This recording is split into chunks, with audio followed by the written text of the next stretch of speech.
du problème, mais ils ne peuvent faire autrement. Nous avons un problème de place. Au fait, nous n'avons pas de moyens pour louer les magasins.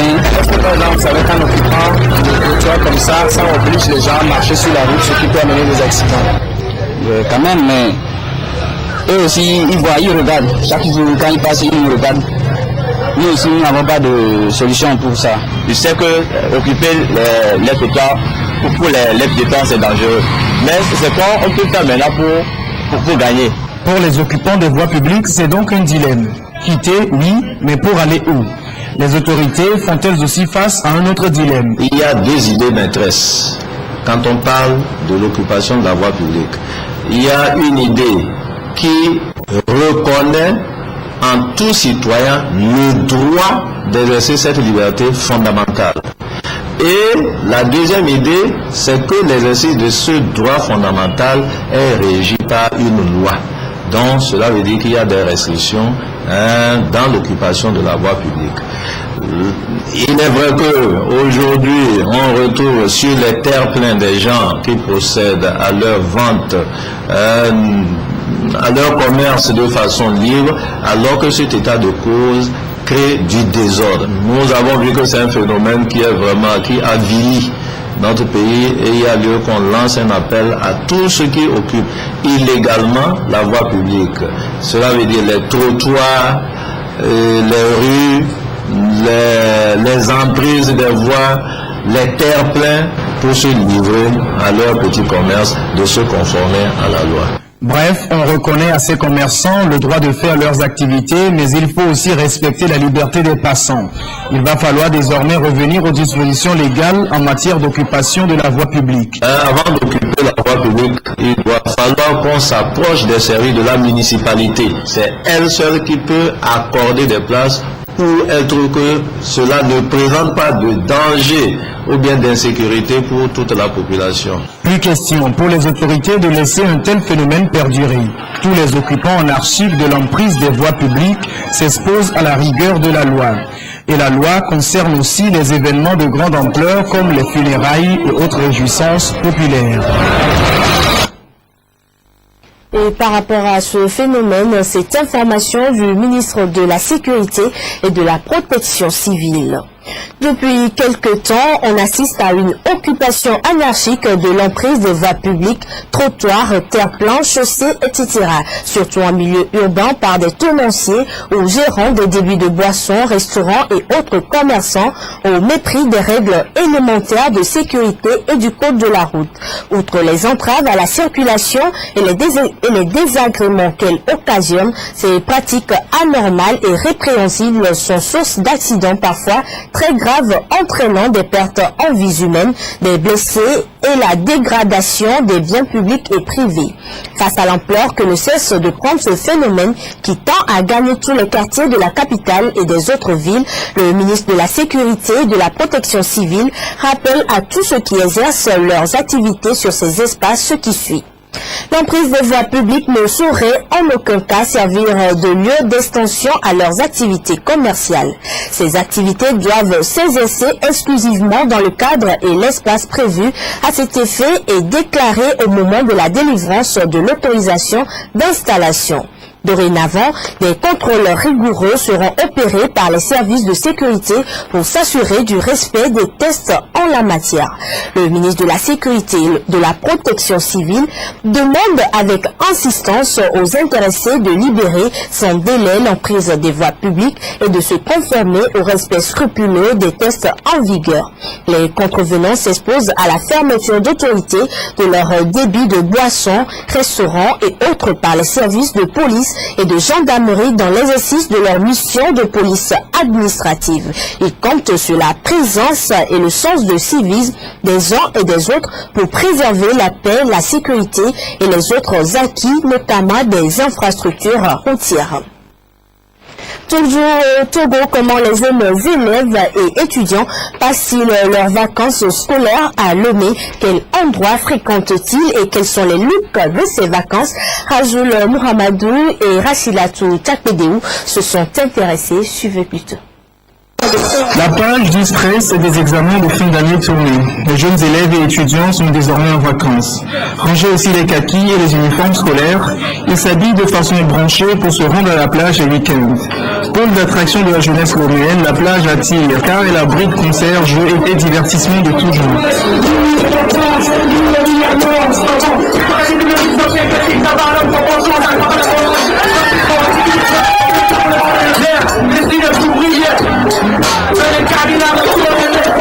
19h à Décon, le boulevard des fêtards et des noctambules de tous les âges. Les jeunes vacanciers se précipitent autour des tables des bars épais et des boîtes de nuit branchées. Là aussi, on se met sur son 31. On s'habille selon la mode du moment. T-shirt et casquette à l'américaine pour les garçons, en mode style Wiz Khalifa, en rapport américain. Bonsoir les gars, je me nomme Wiz Khalifa. Je viens ici pour vendre les chaînes, les colliers, tout ça là. Donc je fais le prix de Wiz Khalifa pour venir. C'est un chanteur américain que j'aime très bien. Pour les jeunes filles, ce sont les robes décolletées et les chaussures haut talons de Lady Gaga qui remportent le suffrage. La pop star américaine compte aussi les fans à l'ONU.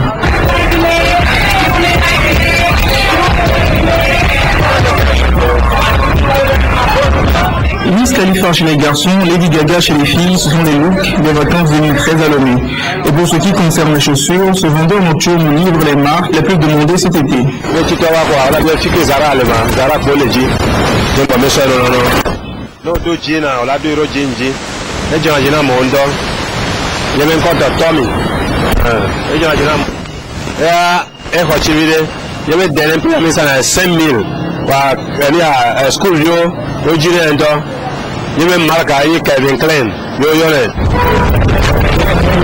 Profiter à fond des vacances, se faire plaisir en soignant son look, c'est la devise de ces jeunes vacanciers. Bientôt à la rentrée, il faudra à nouveau revêtir les uniformes et kakis et retourner en classe.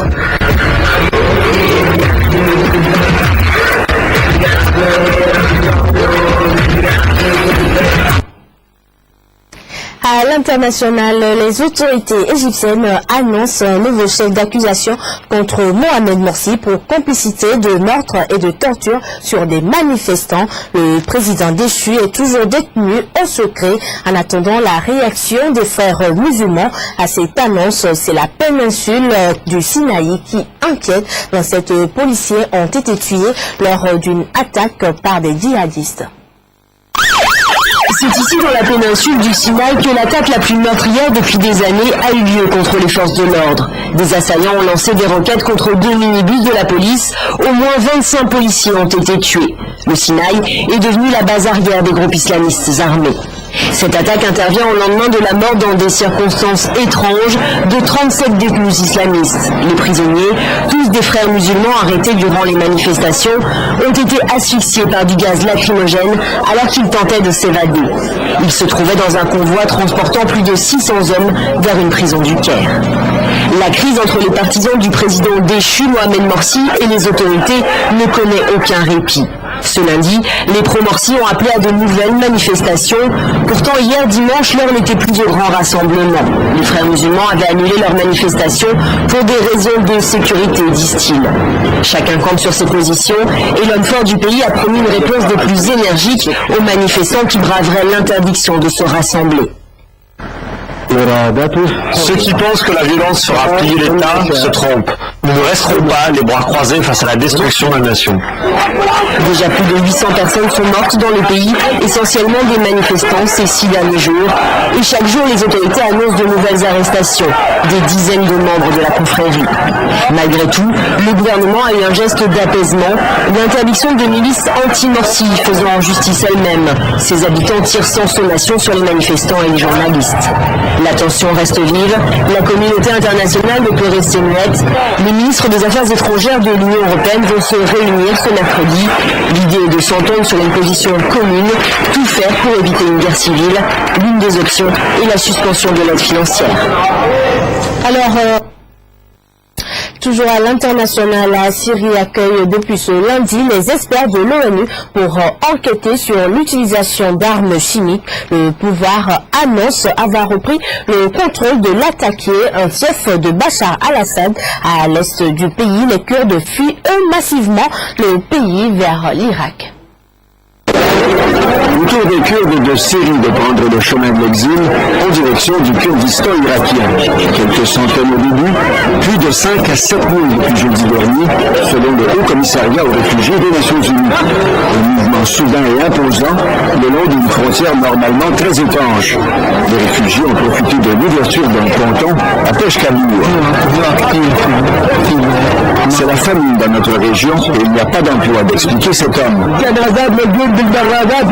a des corps décapités à la mort d'aujourd'hui, rapporte cet homme indigné. Les rebelles d'Al-Nusra permettent l'exécution et le massacre des Kurdes. Parmi les réfugiés, beaucoup de femmes, d'enfants et de personnes âgées.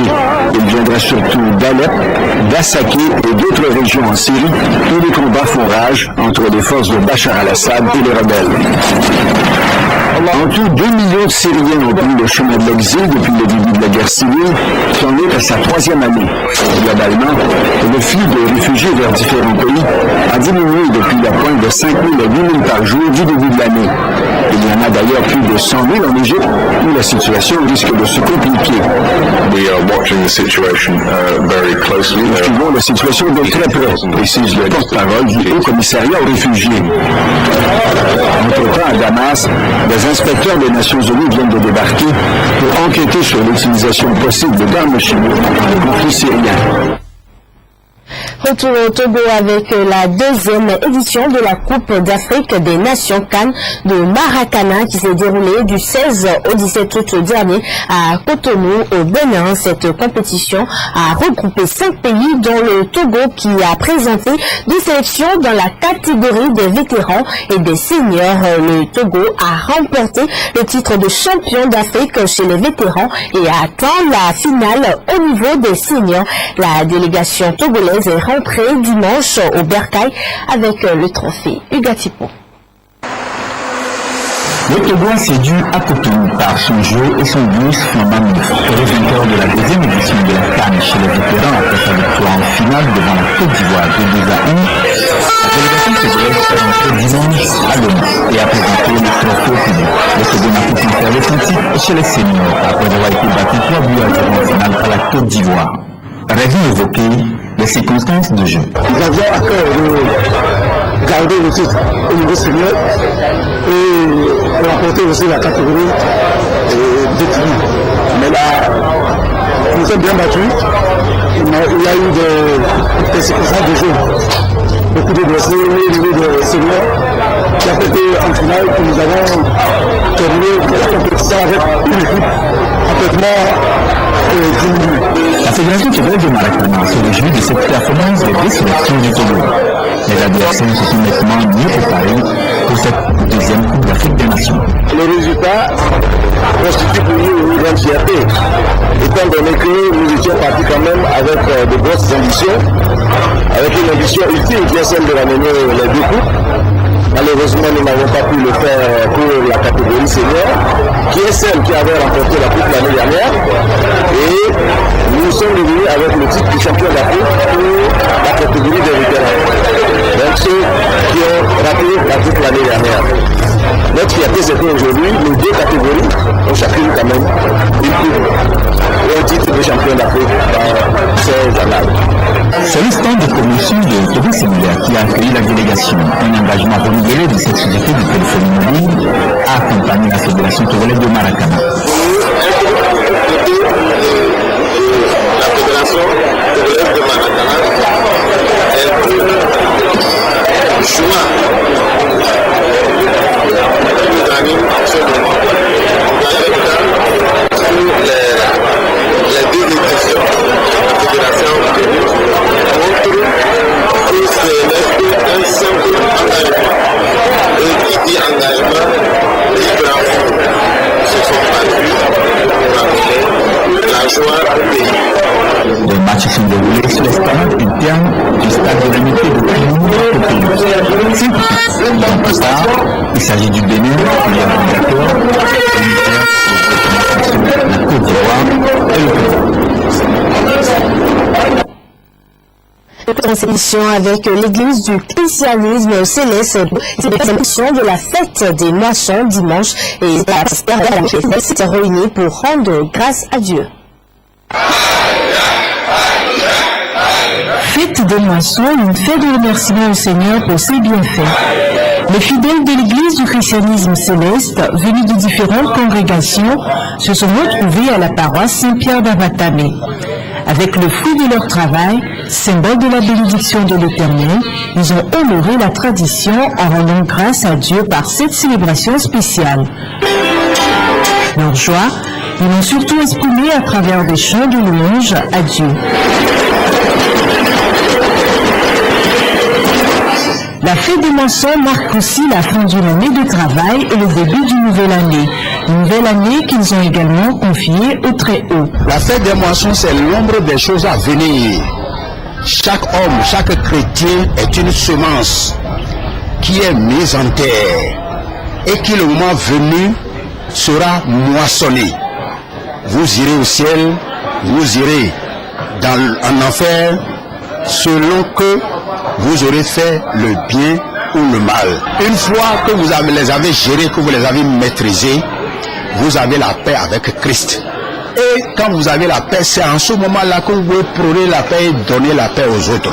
Parce qu'on ne peut pas donner ce que l'on n'a pas. Et comme nous l'avions déjà répété ce matin, comme l'a dit ce sage de l'Afrique, la paix n'est pas un mot, mais c'est un comportement. La célébration cette année a été rehaussée par la présence du vice-président mondial de l'Église du christianisme céleste. Dans son message, il a surtout parlé de paix. Il a donc invité les fidèles à cultiver la paix entre eux et envers les autres. Ce pays, le Togo, notamment cette ville de Lomé, nous a vu mettre nous, pasteur Rachid. Et nous savons qu'aucun dirigeant n'a jamais voulu de trouble dans son pays. Et c'est pour cela que les autorités politiques de ce pays, les autorités administratives de ce pays, font tout pour qu'il y ait la paix dans le pays. Parce que si il n'y a pas la paix dans le pays, eux aussi ne seront pas en paix dans leur foyer. C'est la 15e édition de Fête des moissons que l'Église du christianisme céleste célèbre cette année. La réussite de cette fête, on la doit aussi aux fidèles du Bénin qui ont été représentés par une forte délégation. Ainsi se referme cette édition. Merci de nous avoir suivis. Très bonne suite des programmes sur la chaîne du futur.